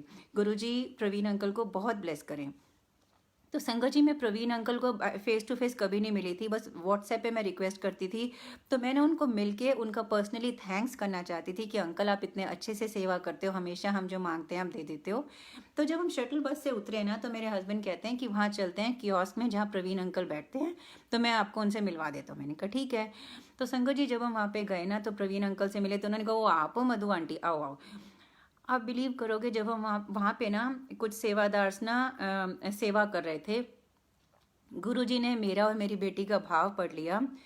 प्रवीण अंकल ने उन सेवादार को बोला चलो चलो आप जाओ, आज की सेवा खत्म, चलो चलो आप जाओ। मेरे को और मेरी बेटी को बिठा लिया, आ जाओ मधु आंटी आप सेवा करो, आ जाओ आरुषि आंटी आप सेवा करो। तो हमें बड़ा अच्छा लगा, यही तो हम चाहते थे। तो हम वो स्वरूप को तैयार करते हैं ना, उसके ऊपर वो पॉलीथीन का पेपर लगाते हैं, उसको साइज़ के हिसाब से काटते हैं। तो हमने वो सेवा करी। और मेरी बेटी को ना, जैसे सारे बच्चों को मतलब पसंद होता है ना ऐसे डिस्ट्रीब्यूट करना, जैसे कोई टीचर डिस्ट्रीब्यूट करती है, तो मेरी बेटी को ना ऐसे डिस्ट्रीब्यूशन का काम बहुत पसंद है। गुरुजी को ये पता था। पहले वहाँ पे कियोस्क के अंदर नीचे बैठ के मेरी बेटी, मैंने और एक सेवादार और ने हमने सेवा करी। उसके बाद प्रवीण अंकल ने आरुषि को बोला आरुषि आंटी तुसी उठ जाओ, ए खिड़की ते खड़े हो जाओ, ते संगत आंदी जाएगी, टोकन दिखाने जाएगी, तुसी देंदे जाना। तो मेरी बेटी को इतना अच्छा लगा, उसको ये चीज़ बहुत अच्छी लगती है ऐसे बांटना। तो गुरुजी ने उसको भी बहुत खुश किया। वो वहाँ पे विंडो पे खड़ी हुई, उसने वो सेवा करी। इतना ही काफ़ी नहीं था, हमारे गुरुजी ने अभी हमें और प्यार देना था।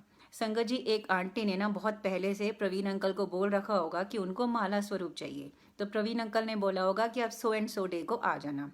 तो उस दिन जब मैं नीचे बैठ के सेवा कर रही हूँ, उस वक्त आरुषि भी नीचे बैठ के सेवा कर रही थी, हम नीचे बैठ के सेवा कर रहे हैं, तो प्रवीण अंकल ऐसे खड़े हैं, हम नीचे बैठे हुए हैं। तो ये बीच में एंट्रेंस थी उसकी कियोस्क की। तो वो आंटी आई, प्रवीण अंकल को बोला अंकल आज मैंने माला स्वरूप मिल जाएगी। इट सीम्स वो आंटी बहुत दिनों से आ रही थी।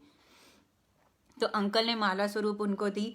अंकल जब उनको दे रहे थे ना, मैंने, क्योंकि मेरे ऊपर से एक हाथ ऐसे गया, तो मैंने सिर्फ देखा भाई ऐसे क्या गया है, तो मैंने सिर्फ देखा ही था। मैंने देखा वो उनको माला स्वरूप दे रहे हैं।